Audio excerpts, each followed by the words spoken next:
Herzogin. Di balik istana yang megah dan gaun-gaun sutra yang berkilau, tersimpan kisah cinta paling kelam dari Kekaisaran Austria. Bukan tentang wanita yang menjadi ratu, tapi tentang kakaknya yang seharusnya menjadi ratu, namun kalah karena satu hal yang tak bisa ia kendalikan: cinta.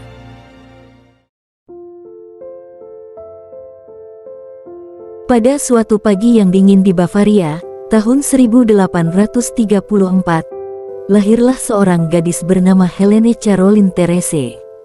Ia adalah anak sulung yang anggun dan pendiam, lahir dari pasangan ningrat, Duk Maximilian dan Putri Ludovica, dalam keluarga besar Wangsa Wittelsbach.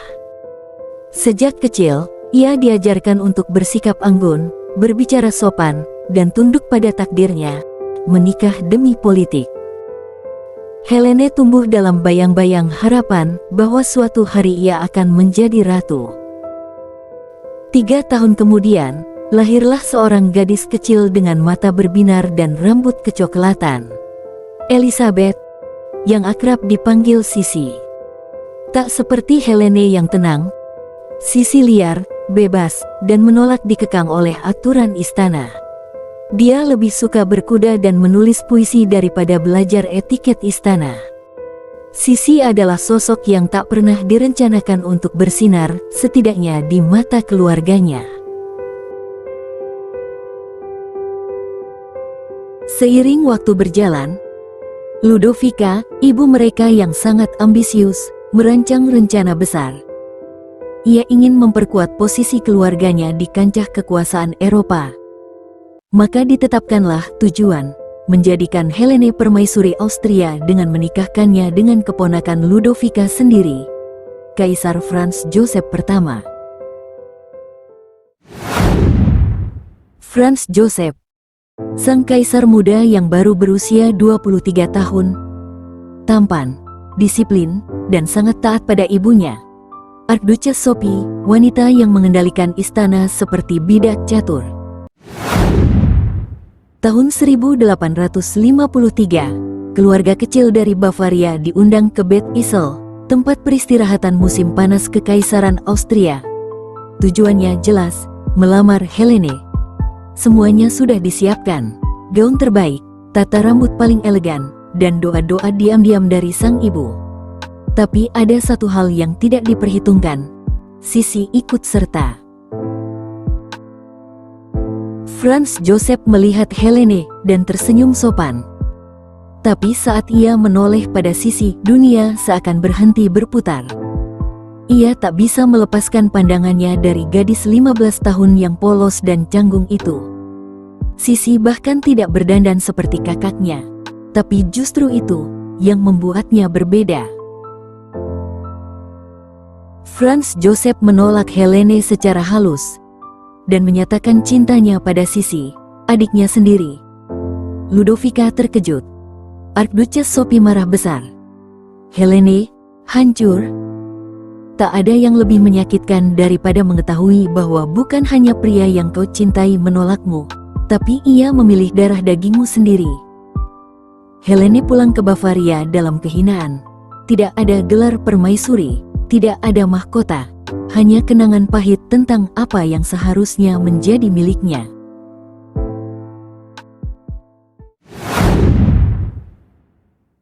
Bisa kau bayangkan bagaimana rasanya menjadi Helene?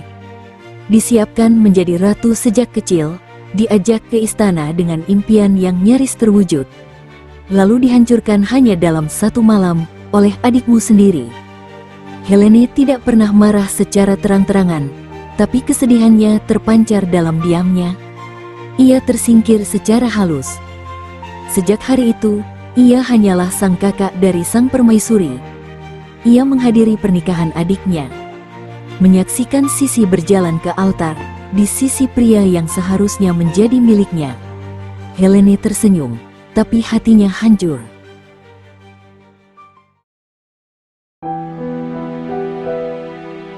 Dalam surat-surat keluarganya, Helene tak pernah mengeluh. Tapi diam-diam, ia tenggelam dalam depresi. Ia menjadi religius, menjauh dari pesta-pesta kerajaan, dan menghabiskan hari-harinya dalam kesendirian. Ia dianggap sebagai perawan tua oleh standar bangsawan, hingga seorang pria tak terduga hadir dalam hidupnya. Maximilian Anton Lamoral, pangeran mahkota dari Turn-und-Taxis. Ia bukan kaisar, bukan juga raja, tapi ia mencintai Helene apa adanya. Upacara pernikahan mereka diadakan pada tanggal 24 Agustus tahun 1858 di Kastil Possenhoven. Untuk menandai acara tersebut, mertua memberikan kalung senilai 160.000 gulden kepada pengantin wanita. Meskipun sebelumnya ada keberatan terhadap pernikahan tersebut, Helene dianggap sebagai satu-satunya pasangan yang memiliki pernikahan bahagia di antara kelima saudari Wittelsbach. Helene hidup sebagai putri mahkota di Regensburg, jauh dari sorotan istana Wina. Namun, bayang-bayang Sisi, sang adik yang kini menjadi permaisuri, selalu mengikutinya. Setiap potret, setiap surat kabar, setiap bisik-bisik bangsawan, selalu menyebut nama adiknya.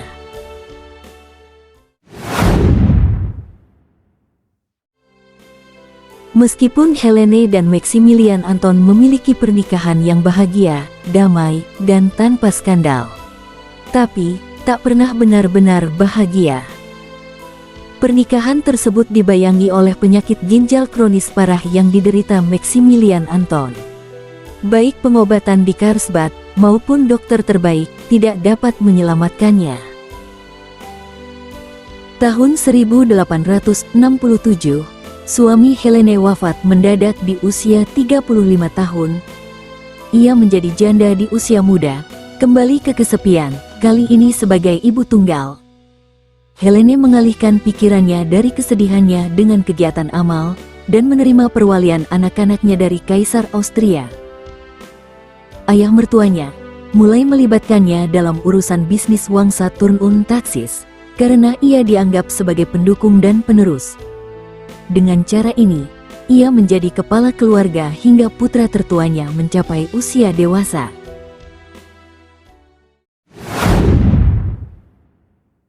Pada tahun 1883, putranya, Maximilian Maria, mengambil alih kepemimpinan bisnis keluarga, tetapi ia segera jatuh sakit.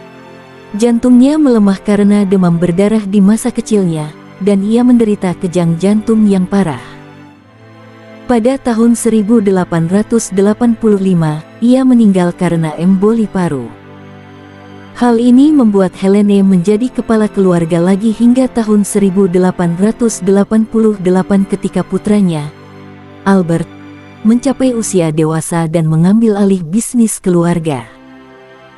Helene kemudian pensiun dan mendedikasikan dirinya untuk pengabdian agamanya. Ia mendirikan biara, memperdalam agama, dan menolak kembali ke panggung politik.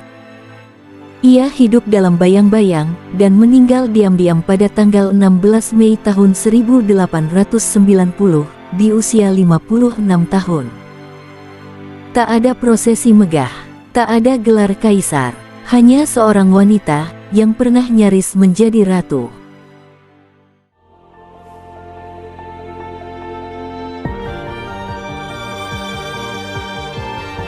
Helene adalah kisah yang terlupakan. Dalam sejarah, ia hanya disebut sebagai kakak dari Sisi. Tapi di balik namanya, tersembunyi tragedi tentang takdir yang berbelok, tentang cinta yang direbut oleh orang terdekat, dan tentang hidup yang tak pernah kembali seperti semula. Kadang, dunia tak memilih yang paling pantas, ia memilih yang paling memikat. Dan untuk Helene, itu adalah luka yang tak pernah sembuh. Jika kisah seperti ini menyentuhmu, jangan lupa untuk like, subscribe, dan bagikan. Karena sejarah tak hanya milik para pemenang, tapi juga mereka yang kehilangan segalanya. Sampai jumpa di kisah berikutnya.